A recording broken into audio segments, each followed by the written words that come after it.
Let's take a look at how to set up this Javiscam camera to a different Wi-Fi network, which you'll have to do if you ever need to change the router/hub that you're using on your home Wi-Fi network. Now, I'm going to assume in this video that you'll already have the Javiscam camera set up on an app on the phone, and all you want to do is to switch it to a different Wi-Fi network.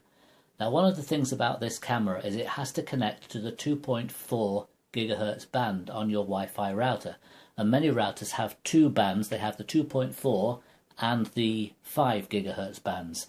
So if your phone is connected to the 5 gigahertz band, you're going to have to switch it. Now, I don't think there's an easy way to switch it from one network to the other, from one band to the other, but one thing you can do is to actually disable the 5 gigahertz band while you do this. So let's go ahead and do that.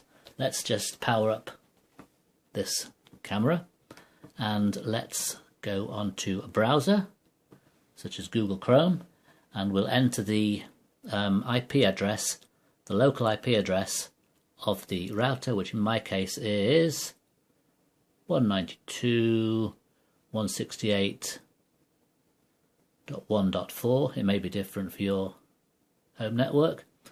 And then in order to change anything, see, if we look on here on devices, you can see that this phone, which is the Moto E14, is actually on the 5 gigahertz band. So what I'm going to do is I'm going to sign in, and to do that I'm going to have to, let's see, I'm going to have to change settings.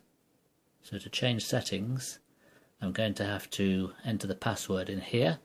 So I'll just pause the video while I enter my password for the admin password. And OK that. So now my 5 gigahertz band, I'm going to temporarily switch off. It tells me changes need to be saved, so I'm going to save that. Am I sure? Yes, I'm sure. So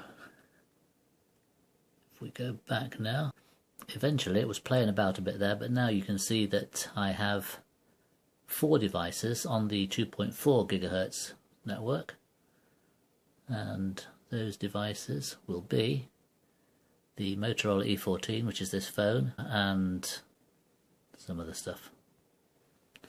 So now let's come out of that and let's go to the U-Box app, which is the one for this Javiscam camera, and see what it tells us. It tells us we're offline, which we know. Okay, it looks like what we need to do is we need to click on Add a Device, even though this device already exists. As far as the app is concerned, now it doesn't exist. So we click on Add a Device, and it tells us that we can use this to set up a new device, or what we want, relocate an existing device to a new network. So we can set up a Wi-Fi device or a 4G device, and we're going to set up a Wi-Fi device. So let's click on here. Power on your camera and check that the blue indicator LED is blinking, or hear the voice prompt, the camera is now ready to begin pairing. So let's look at the back of the camera, and no, we have no blue LED, so we'll click on here to say no, it isn't. And it tells us to press and hold the reset button until you hear system reset from the camera. So let's see where the reset button is. It's not easy to see, but it is here.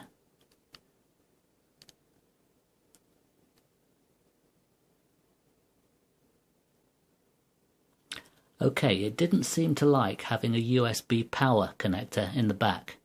So if you have this trouble, try disconnecting any external power supply. It does have an internal power supply which should be charged up, and I just had an external power supply into it to keep it powered. So disconnect that, and now we have a flashing blue light. So let's see if we can do anything with this now. So yes, we now have that. device, next, and it's identified that there is a Wi-Fi network, so I'm just going to enter and confirm the password for this network. Okay, it's interesting to note here that it does tell you to not only make sure that your phone is connecting to a 2G Wi-Fi network, but also that the volume of the phone is turned right up. Not quite sure why, but we'll make sure that's the case. And then, having entered the password and confirmed it in these two boxes here, we'll press the check button, if I can do it with holding the camera at the same time. And it says configuring devices. Maybe it means configure devices, so let's press that. Passwords do not match. That's nonsense. Let me just go ahead and check that. Okay, so I somehow got a dot at the end of the second entry of the password, so let me try again. Use your camera to scan the QR code. Now it wants me to scan the QR code with the camera. So let's go and do that.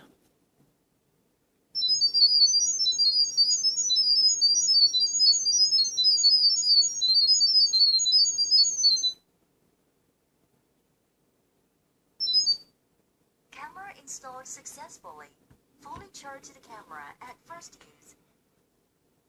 Okay, seems to be happy.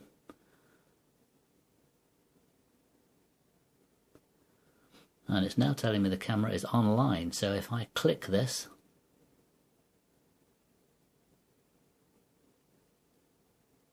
tap on it, ah look, it is indeed working again. Thanks for watching.